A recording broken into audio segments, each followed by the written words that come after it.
بسم اللہ الرحمن الرحیم۔ دعاؤں کی قبولیت کے سنہرے واقعات، سبق نمبر 68۔ اور اس کی بیٹی بچ گئی۔ 1431 ہجری کے رمضان المبارک میں مجھے اعتکاف میں بیٹھنے کا اتفاق ہوا۔ مسجد عبداللہ الراجحی شہر ریاض کی ایک شاندار مسجد ہے۔ اعتکاف کے دوران اس مسجد میں متعدد علماء کرام نے خطاب کیا۔ ایک شیخ نے یہ واقعہ سنایا اور کہا کہ اس واقعے کی تصدیق مصر کے مشہور عالم الشیخ محمد حسان نے بھی کی ہے۔ مصر کے ایک قصبے میں ایک خاتون اپنے سسر، بیٹی اور ایک چھوٹی سی نواسی کے ساتھ رہتی تھی۔ یہ گھرانہ بہت غریب تھا۔ گھر میں کھانے کے لیے کچھ نہ تھا۔ فاقے کی نوبت آ گئی تھی۔ اسی دوران نوعمر نواسی بیمار ہو گئی۔ اس کے علاج معالجے کے لیے گھر میں کچھ بھی نہ تھا، حتیٰ کہ ایک رات اس بچی کی بیماری خطرناک حد تک بڑھ گئی۔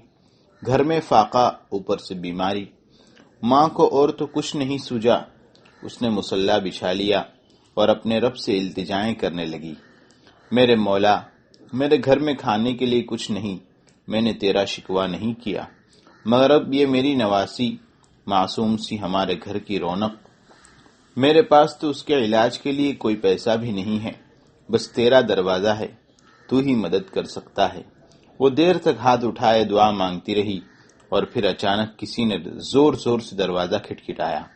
دروازہ کھولا تو سامنے ڈاکٹر اپنے ساز و سامان کے ساتھ کھڑا تھا۔ اس نے پوچھا، بی بی، تمہاری بیمار نواسی کدھر ہے؟ اور پھر اس نے بیمار بچی کو چیک کیا، اس کے لیے دوا لکھی اور کہا کہ جلدی سے میڈیکل سٹور سے دوائی لے آؤ۔ فکر نہ کرو، انشاءاللہ تعالی بچی ٹھیک ہو جائے گی، مگر ہمارے پاس اس کی دوا کے لیے کوئی پیسہ نہیں۔ تو اگر تمہارے پاس دوائی خریدنے کے لیے کوئی پیسہ نہیں تو پھر میری فیس کون ادا کرے گا؟ مگر ہمارے پاس تو کچھ بھی نہیں۔ گھر والوں نے کہا، اگر تمہارے پاس گھر میں کوئی پیسہ نہیں تھا تو پھر رات گئے مجھے فون کر کے کیوں بلایا تھا؟ ڈاکٹر کا چہرہ غصے سے لال ہو رہا تھا اور وہ بڑبڑا رہا تھا، مگر ہم نے تو کسی کو فون نہیں کیا اور نہ ہی ہمارے گھر میں کوئی فون ہے جس سے ہم آپ کو فون کرتے۔ تو پھر مجھے کس نے فون کر کے بلوایا ہے؟ کیا یہ ایڈریس تمہارا نہیں ہے؟ ڈاکٹر صاحب نے پرچی سے ایڈریس پڑھتے ہوئے کہا۔ دراصل ان کے پڑوس گھرانے کی بچی شدید بیمار تھی اور انہوں نے اس ڈاکٹر کو فون پر بلوایا تھا۔ اللہ کی قدرت، اس بوڑھی ماں کی دعا قبول ہو چکی تھی۔ قدرت کو ایسا اس پر رحم آ گیا تھا اور ڈاکٹر ان کے پڑوس کے ہاں جانے کے بجائے ان کے گھر آ گیا۔ اتنی دیر میں ان کے پڑوس والے بھی بات چیت سن کر آ چکے تھے۔ ڈاکٹر ان کے ہاں گیا، تھوڑی دیر میں اس کے دل کی کایا پلٹ چکی تھی۔ وہ واپس آیا اور تصدیق کی کہ واقعی ان لوگوں کے پاس علاج کے لیے رقم نہیں اور یہ فاقے سے ہیں۔